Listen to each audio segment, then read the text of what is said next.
I've decided to do one final video that summarizes everything I've said in the other videos.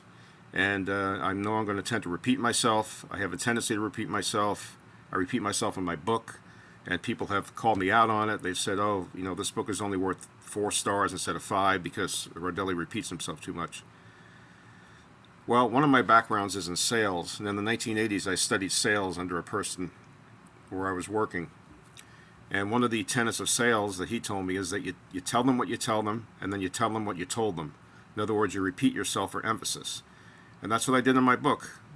The question isn't whether I repeated myself in my book. My question is whether the facts that I'm repeating in my book help to solve the Zodiac case. That's the only question. I don't care about repeating things if they drive home a point. And I'm going to be driving home points here and repeating and summarizing what I've done in the other videos. So what I want to tell everybody, and I can't tell you this in strong enough terms, is that if you believe that DNA is the only thing that can solve the Zodiac case, and if you believe that DNA specifically coming from the letters, because Zodiac licked them, the stamps or the envelopes, is the only thing that can solve the Zodiac case, then you're being duped. You're being sold a false bill of sale. You're having the wool pulled over your eyes by law enforcement. This is what they want. They want to take advantage of the notion that the average person believes so much in DNA and its ability to solve cases that it's the only thing that can solve the Zodiac case. Meanwhile, what are they doing? They're running out the clock on the case. You're sitting there doing nothing, waiting for DNA. The last update you got was in 2001, and that had to do with DNA that they found that had nothing to do with the Zodiac case. Again, I think you're being duped, and it's about time that you wake up and realize that the Zodiac case will probably not be solved by DNA unless it's going to come from that little hair that was behind the stamp, and who knows when they'll have the technology to test that and what type of DNA they'll get out of it. So I want to summarize the facts that demonstrate the notion that there is no DNA in the Zodiac letters. First of all, let's go over what a working hypothesis is again. A working hypothesis is something that you come up with that you can test experimentally. So your working hypothesis is Zodiac licked the stamps and envelopes. But then you work towards getting experimental, empirical evidence. If you don't know what empirical is, look it up. It's evidence that's obtained through experimentation. It's objective evidence. It's evidence that will help to either prove or disprove your working hypothesis. So the working hypothesis is, okay, Zodiac licked the stamps and envelopes because he sent his letters so long before there was any DNA technology even conceived of, that he must have licked them.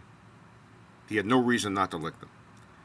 Alan Kjell does experimentation on the Zodiac letters in the form of looking for amylase, which is in saliva, which is a marker for the presence of saliva.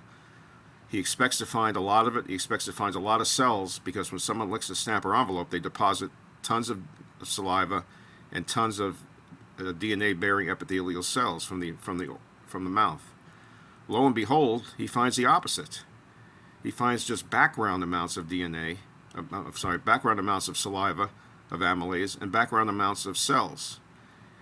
And he finds this on all of the Zodiac letters. So his conclusion is that his conclusion should have been that Zodiac didn't lick the stamps and envelopes. That should have been a flat conclusion. But because he's a little political, he says, well, it wouldn't be unfair to say that he used a sponge and water to apply the stamps and to seal the flaps of the envelopes. That was the best we could get out of Kjell. But his empirical evidence is showing that the expected results, which would have been tons of DNA, tons of cells, and tons of saliva, didn't happen. So now you either have to say, well, I don't care about the evidence. I'm just going to go with my working hypothesis. Zodiac must have licked these stamps and envelopes because he sent them so long before there was DNA analysis. Well, that's not the way it works. What you have to do is go back and change your working hypothesis to say, well, even though I thought Zodiac licked the stamps and envelopes, he apparently didn't. So that's the new working hypothesis, is that he did not lick the stamps and envelopes. And that's borne out by Kjell's work. It's borne out by the fact that just a day after the ABC show,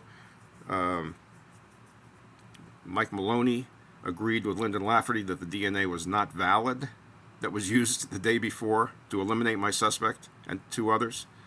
The work of Sidney Holt, who apparently repeated, according to Ray Nixon, who's a source I trust, repeated Kjell's work and was able to find that there was no saliva or cells on the letters, and also the Debbie Perez incident, where SFPD made a statement that the DNA that they had may not be reliable for ruling out suspects, and the whistleblower who came forward in 2018 and said that there was no DNA as of 2018 and that there was no DNA prior to 2018, so going back to 2002. There never had been any Zodiac DNA. That includes 2002. So that proves that this DNA that Sidney Holt had obtained was not from the Zodiac killer, and it was from the front of a stamp or an envelope. And to pull that kind of a ruse on the public, and again, the reason I think I did it is they felt that Zodiac was probably watching the show that night. They wanted to make him nervous. They wanted to make him think that they had his DNA, even though a smart Zodiac would have said, well, I didn't lick the stamps and envelopes. I don't know how my DNA got on there. But they wanted to make him make a false move or do something, write a letter, kill somebody, get caught in the act, so that he would reveal himself. That didn't happen because Zodiac was smarter than they were. He knew he didn't lick the stamps and envelopes, so why should he worry about DNA? He probably figured out it was a ruse, long before I did. Now, as far as Sidney Holt obtaining DNA from a letter, and Alan Kjell saying that there were only background amounts of cells and saliva on the letters. Background amounts is what you would expect from contamination. And the technique that Kjell used, unfortunately, sampled both the front and the back of a stamp. If he had changed course in the middle of his investigation and only swabbed the backs of the stamps, he may have found that there was no saliva and no cells on the letters. But the technique he used, unfortunately, introduced the potential of contamination from the front of the envelope, from the front of the stamp, from the outside of the flaps. I don't think he tested flaps, so the outside of a stamp. And this is what he found throughout his investigation. The chart of all his results said there were some cells found, there were cells found, but there was very little saliva found. So the question is, where did these background amounts of cells and saliva come from? And one obvious answer would be contamination, because contamination you expect to find in small amounts, in microscopic amounts. And that's what Kjell found. He found that while there were some cells and there was some saliva, some amylase, there was very, very little of it. Nowhere near the amount that would have been deposited by someone licking his stamps and envelopes. So, jumping ahead to 2021 now, where SFPD comes out and announces that, oh, we found saliva and we found DNA related to that saliva on an envelope, but lo and behold, it's not from the Zodiac. We know that already. It can't be from the Zodiac. So that means, again, it was either from a woman, a child, or a black person, or someone that they otherwise knew couldn't be the Zodiac killer. Someone who was a child at the time of the Zodiac murders. I think the most likely scenario is it was a woman. And I think the most likely source of that DNA was contamination again.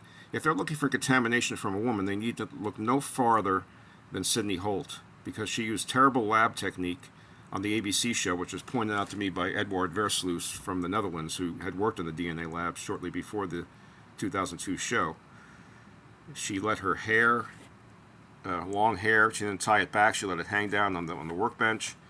She used the same pair of gloves to touch an outside envelope and then to touch the inside envelope, which was the evidence envelope, with the same gloves, which could lead to contamination of the letter by the gloves, because you're touching first an outside envelope, which is exposed to the environment, and then the inner envelope. She should have changed gloves before she touched the inner envelope. She didn't.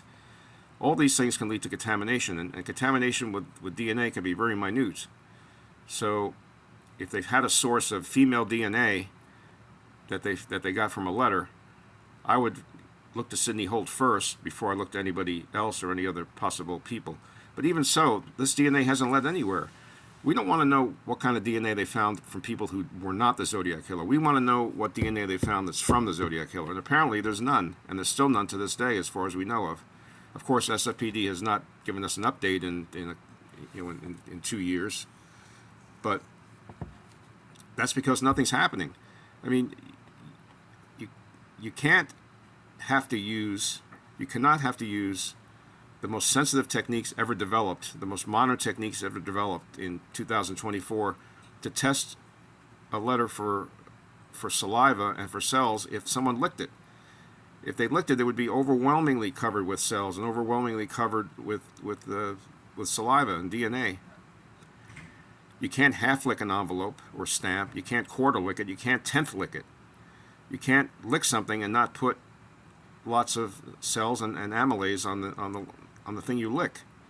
So the whole notion of needing a technique that's so sensitive today in order to even get DNA is ridiculous. Alan Kjell was able to find it using horse and buggy techniques. He was able to find it on the two forgeries, the 1974 letter and the 1978 letter. He was able to find matching DNA, according to him, matching DNA from those two letters, which proved that the same person sent both letters. And he was able to do that before there was even PCR.